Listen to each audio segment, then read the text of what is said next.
Hello student, welcome to Kaushal आइस। तो again I am back with a very interesting topic. आज हम deal करते हैं इनविजिबल सर्विसेज पे। ठीक है, इनविजिबल ट्रेड जो है, जो बहुत ही इंपॉर्टेंट टॉपिक है आपका, जो यूपीएससी और ओपीएससी सिविल सर्विसेज के एग्जामिनेशन में बार बार पूछा गया है, प्रीलिम्स में भी और मेंस में भी। तो जो आज टॉपिक हम डील करेंगे वो है invisible hand in India's foreign trade. एक आपने बहुत फेमस थ्योरी सुना होगा बाय एडम स्मिथ, जो बोलता है इनविजिबल थ्योरी के नाम से। ये ओपीएससी का एक प्रीलिम्स में क्वेश्चन आ भी रखा है।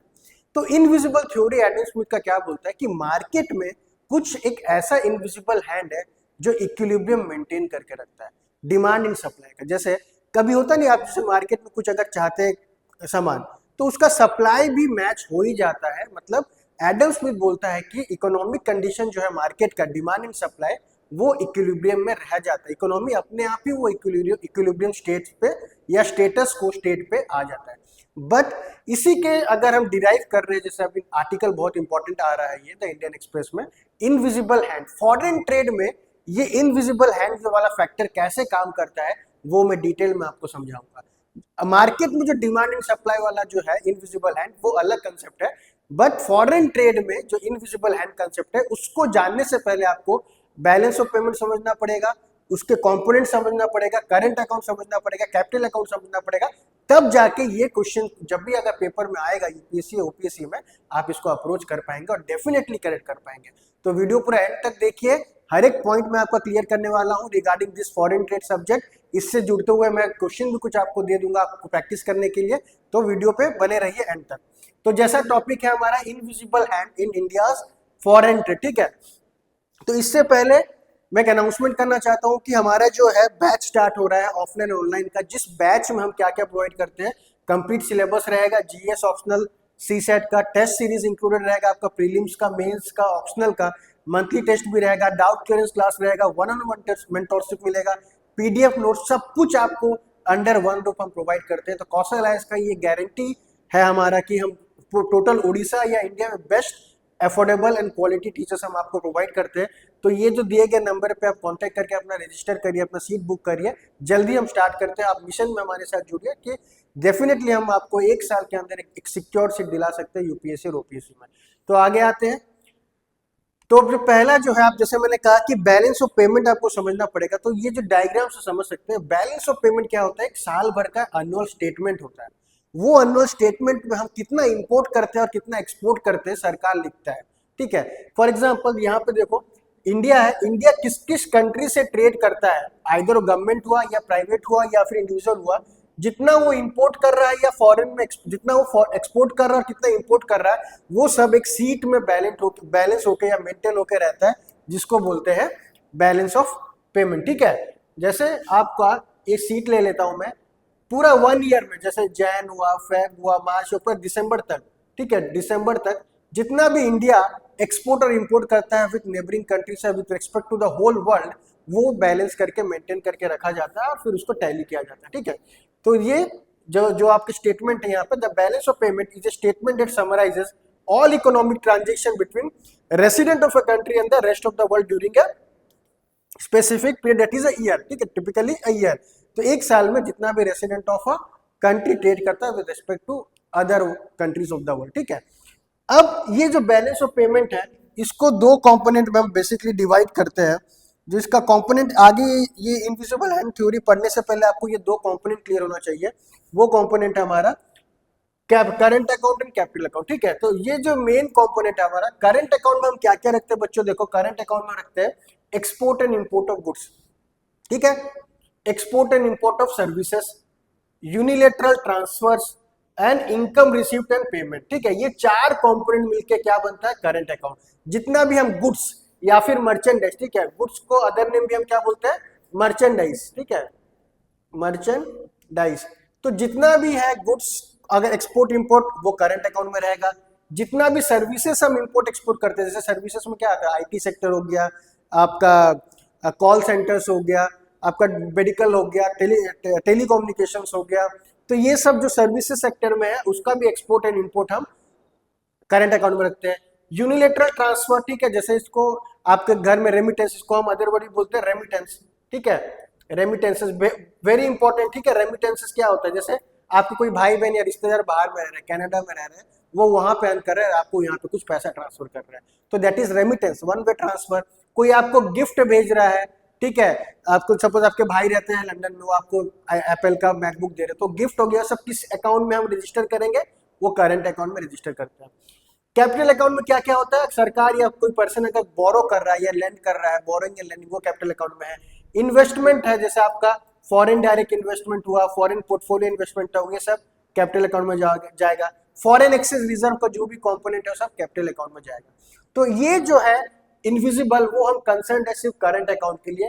तो आगे स्लाइड में और करिए, ये आपको क्लियर रखना पड़ेगा करंट अकाउंट में कौन कौन सा कंपोनेंट आता है, कैपिटल अकाउंट में कौन कौन सा कंपोनेंट आता है, ये यूपीएससी डायरेक्ट बहुत बार पूछ रखा है। तो कंपोनेंट्स आप याद रखेंगे कि गुड्स एंड सर्विसेज कहाँ पे आता है, इन्वेस्टमेंट्स कहाँ पे आएगा, बोरिंग लैंडिंग कहाँ पे आएगा, फॉरेन एक्सचेंज रिजर्व कहाँ पे आएगा, तो आपको याद रखना है।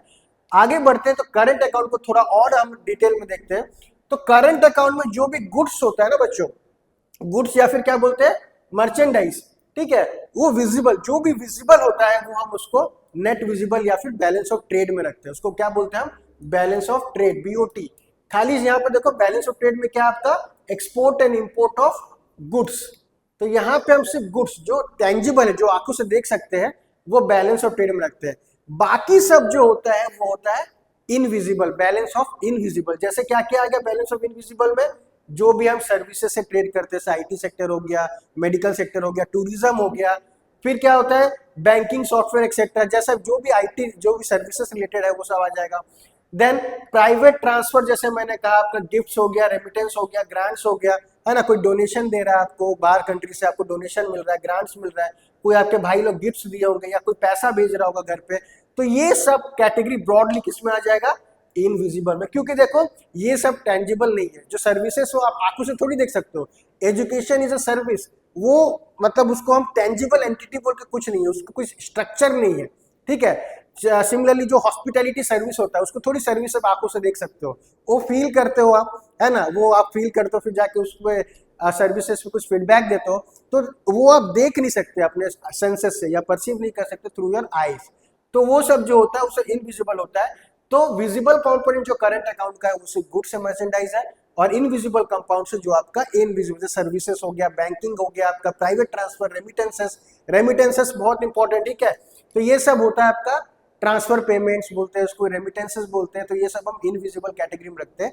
तो इसी का ही बात किया गया है कि हमारे जो बैलेंस ऑफ पेमेंट में अगर देखा जाए, ऑलरेडी हम जो बैलेंस ऑफ ट्रेड जो हम गुड्स का अगर करते हैं, what is balance of trade, balance of trade is nothing but export minus import of क्या, export minus import of goods. तो बैलेंस ऑफ ट्रेड में export minus import of good, ठीक है, तो बैलेंस ऑफ ट्रेड में हम क्या है, नेगेटिव है।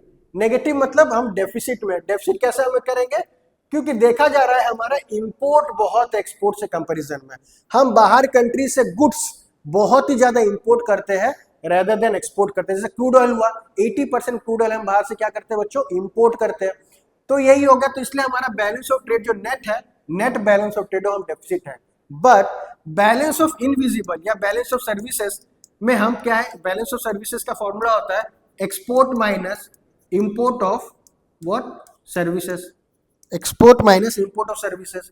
बट बैलेंस ऑफ इनविजिबल में हम क्या एंजॉय करते हैं, बैलेंस ऑफ इनविजिबल में हम वी आर सरप्लस, क्योंकि हम अपना सर्विस सेक्टर जो बहुत ज्यादा एक्सपोर्ट करता है, इंपोर्ट कम करते हैं सर्विसेज सेक्टर में। तो जो नेट हमारा जो बनता है ना, करंट अकाउंट जो होता है, करंट अकाउंट डेफिसिट है ना, जैसे करंट अकाउंट में ये था balance of trade and balance of invisible, तो करंट अकाउंट जो है, करंट अकाउंट डेफिसिट को काफी हद तक बैलेंस ऑफ इनविजिबल बचा के रखता है। तो हमारा बैलेंस ऑफ इनविजिबल सरप्लस होने के कारण ही हम मैनेज कर पाते हैं बैलेंस ऑफ ट्रेड को, नहीं तो अगर बैलेंस ऑफ इनविजिबल हमारा सरप्लस नहीं होता तो हमारा कंट्री बहुत कर्ज में रहता। हमारा बैलेंस ऑफ जो पेमेंट है, जो एक बार याद रखिए क्राइसिस हुआ था, बैलेंस ऑफ पेमेंट जो हुआ था, क्राइसिस हुआ था इन द ईयर 1991 में, बीओपी क्राइसिस उसको बोलते हैं, तब जाके हमारा क्या हुआ था, कौन सा रिफॉर्म आया था, कमेंट करके बताएं कौन सा रिफॉर्म आया था बैलेंस ऑफ पेमेंट क्राइसिस के बाद। क्यों क्राइसिस हुआ था, क्योंकि उस समय हमारे पास फॉरेन एक्सचेंज रिजर्व में पैसा ही नहीं था, ठीक है, हमारा जो तब उस समय हम ट्रेड नहीं करते थे दूसरे कंट्री के साथ, हम क्या करते थे, सेल्फ सफिशिएंट कंट्री को अपने आप को घोषित कर दिए थे, हम बाहर से ट्रेड नहीं करेंगे। उस समय हमारा बैलेंस हम क्या, और प्लस हम वहां पे चीजें ज्यादा इंपोर्ट करते थे, उस समय एक्सपोर्ट तो करते ही नहीं थे, हम जो एसेंशियल आइटम्स था उसको इंपोर्ट करते थे, क्रूड ऑयल हमें चाहिए ही चाहिए था, बट हम एक्सपोर्ट नहीं करते थे।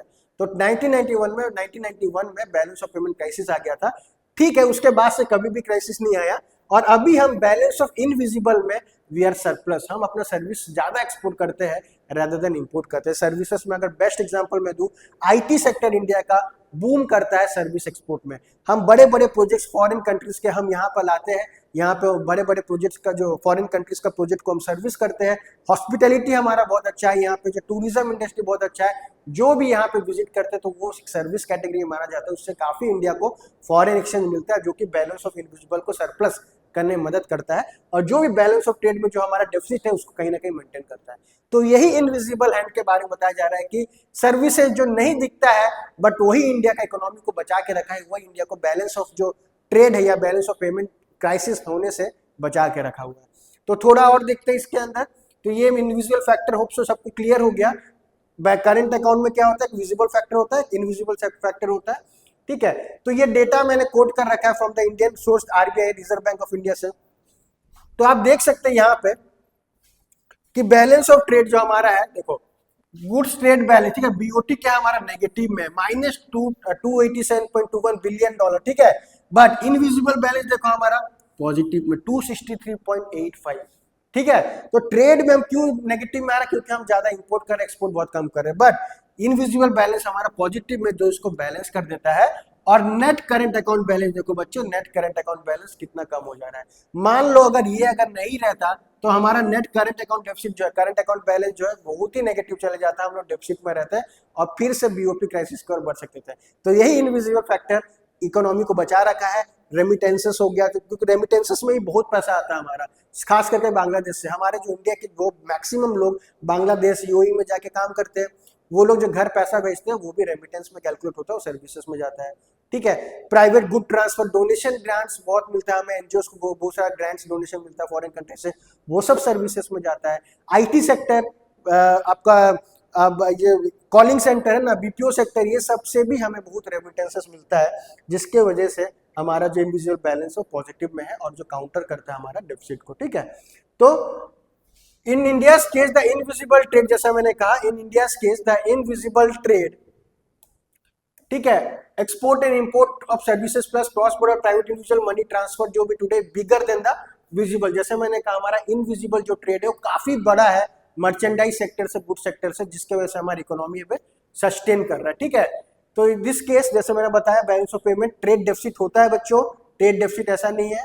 तो हमारा जो करंट अकाउंट जो है वो डेफिसिट में आज तक चल रहा है, बट थोड़ा सा बैलेंस हो जा रहा है बिकॉज ऑफ इनविजिबल हैंड, ठीक है। तो अगर वीडियो इन्फॉर्मेटिव लगा अपने दोस्तों के साथ शेयर करिए, सब्सक्राइब करिए हमारे चैनल को। ऐसी इन्फॉर्मेटिव वीडियो मैं लाते रहूंगा आपके लिए, जिससे आपका सारा कंसेप्ट क्लियर हो और सारा यूपीएससी ओपीएससी का प्रीलिम्स क्वेश्चन या मेंस क्वेश्चन आप अप्रोच कर पाए। मिलते हैं नेक्स्ट वीडियो में। Thank you so much student.